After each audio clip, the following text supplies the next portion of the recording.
I love riding in West Virginia. It's no surprise. We tell you guys all the time how much we love being there and we love the people. And I had been down in the southern US riding, and as I was coming back through a couple of different states, we were invited to come and ride in Mercer County again, which is kind of the Bluefield area of West Virginia.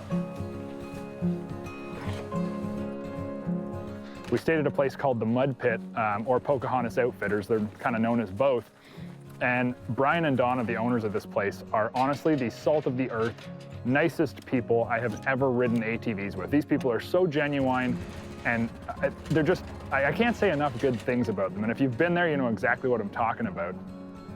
We try to service every aspect. We have cabins, we have RV sites, we have a garage, we have a convenience store with fuel. So we try to cover everything that they need when they come here. We try to be a one-stop shop. Well, we were very fortunate. This land has been in his family for over 70 years. His grandfather actually built the house that we live in. The ATV started picking up in our area, and we just kind of figured God put us in the right place at the right time. The thing that blows my mind is 1,500 people lived in these hills in what, the From about 1940 up to 58. To tell yourself that there was never anybody up there ever, Yeah. but there was 1,500 people living up there with houses. If you didn't know, you wouldn't find them.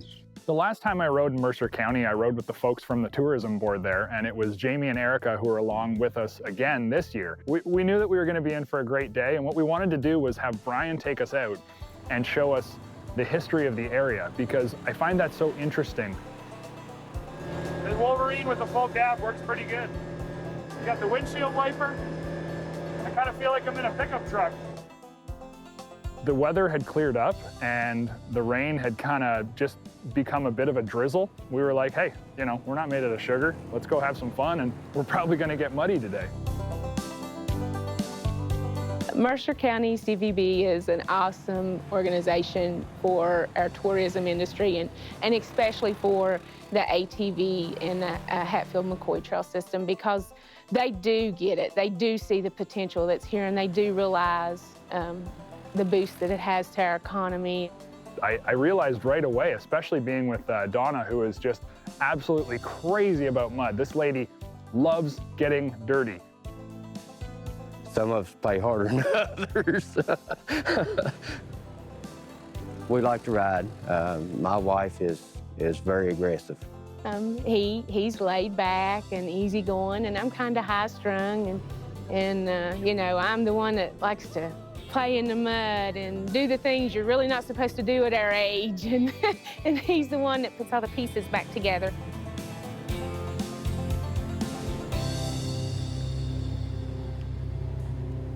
So Brian's family lived in these hills. I'm talking like housing structures, general stores, I mean, like the whole bit, schoolhouses, coal mines, lumber yards, like the whole bit. Everybody lived up there. This was an actual happening place. This is from the front yard. Yeah. Of the front yard of your great uncle's house. Robert Horton. Right here. Yeah. And these are the plants that he planted in his front yard, and they're not native to be out here. There's some more. And there's right more here. back over here. You didn't even notice this foundation to the house. Look at that. Yeah. So there's a big notch out of the side of the hill. Yeah. And you wonder why there's a big notch here. And that's because there was a house, and there's still the plants growing on either side. Yeah. And down over there too, and they've just kind of spread out and done their thing.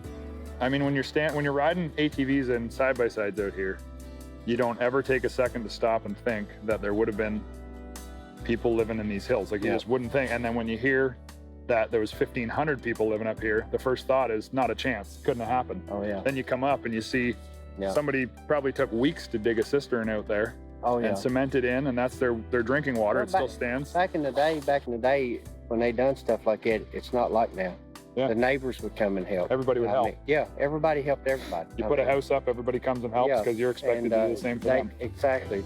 It really started to come together for me, you know, just this weird sense of, man, this was a happening spot, you know, 50, 70 years ago.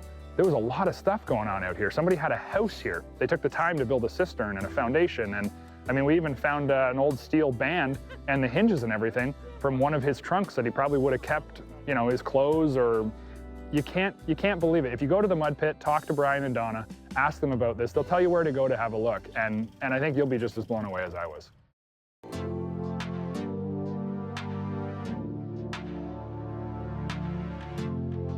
After Brian had given us some of the history and showed us his uncle's, you know, foundation of his house and the schoolhouse and all this good stuff, we wanted to go out for a good ride. And Brian had Jamie with him, and then Erica and Donna were riding together. And I could see the sparkle in Donna's eye, like she was ready. The rain had kind of held back a little bit, you know, it stopped, and it was very greasy out.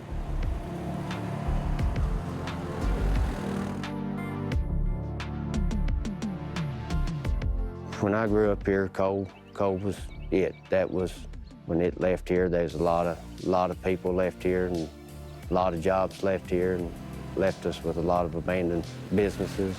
Which you ride through the country, you can see it. Now that the tourism, with the ATVs, Hatfield-McCoy trails, there's a lot of people who come in here. We see people from all over. You have, as a state and as an economy, been focused on one source of revenue really for as long as West Virginia has. It's very difficult when you lose that, and you don't really have anything to replace it with. We've been here since 2014, and without Hatfield and McCoy, we absolutely wouldn't have had the opportunity to be able to build our own business and to build the relationships that we have got to build. Again, Donna and Brian sort of had this little conversation, and it was funny because Donna explained it to me. She said, I don't have to ask him for permission. I have to ask him that if I break this, is it okay and will you fix it? And Donna was just ready to get muddy. So Erica's strapped in, and Donna comes in. I mean, she is WOT. It's wide open throttle.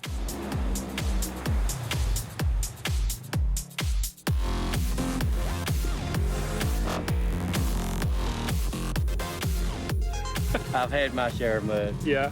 So she has hers where she can play in the mud. I don't have to get in it. There's no shortage. I haven't seen, I mean, it's like a kid in a candy store. She gets excited about being in the mud. Just be free. It's almost like you're free for the first time.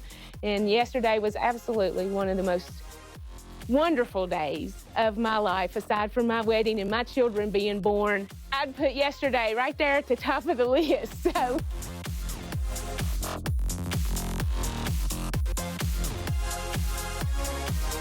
We kind of called it quits a little bit early, decided to head back to the Mud Pit, you know, get something to eat, get cleaned up, washed up, have a hot shower, and tidy up. But I'll tell you, at the end of the day, I had one of the most memorable experiences at Hatfield-McCoy, and probably the most memorable experience riding ATVs and side-by-sides since I've started doing this for dirt tracks about 10 years ago. And I'm gonna go back. I'm gonna go back to the Mud Pit, hang out with Brian and Donna, because those people are salt of the earth, the most genuine, just real enthusiasts. And when you go there, you're gonna feel like part of the family.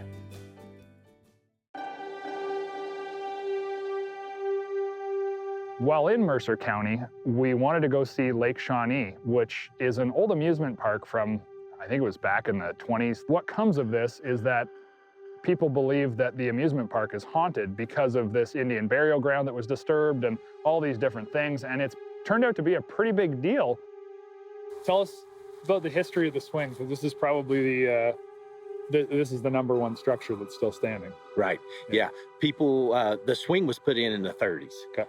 So the little girl passed away that was riding it in the 40s. And the story with her is she was on the other side over there, and that's where the swing was set up, was over on the other side of the pond. Okay, on the other side. Okay, and the concession stand was real close to it. So after the soda delivery truck had delivered soda to the concession stand, it backed up into the path of the swing. Little girl come around, hit the back of the truck, and it killed her. So it was a bad day. Yeah, it was terrible. I like the history of it more than anything. I like the burial ground information and all the stuff that was found. I mean, the fella who runs this and owns the property, he's got just all of these really cool poster boards and you know, like behind glass arrowheads and teeth and different things that they found from all kinds of different stuff, bowls and, you know, cutting tools and crazy stuff. He's got all of this information, and then he's got the history of Lake Shawnee when it was an amusement park and when it was a happening spot. Mitchell Clay was the first settler of Mercer County. He settled on this property. His house was right over here next to the lake. And one day his daughters was at the river washing clothes. 2 sons was out in the field taking care of the crop. And the Shawnee Indians came back and they attacked and killed Bartley and Tabitha here. Whenever they was attacking Bartley and Ezekiel, Tabitha seen that, and being the older daughter, she came over to help defend them. And whenever she did, that's when they killed her. So then they took Ezekiel back to Ohio and they burned him at the stakes. It's an interesting spot, and it's something that's very unique. But you know, we wanted to see what it was all about. Make sure you click to subscribe for even more great content on our YouTube channel. Travel stories, test rides, modifications, you name it, we've got it.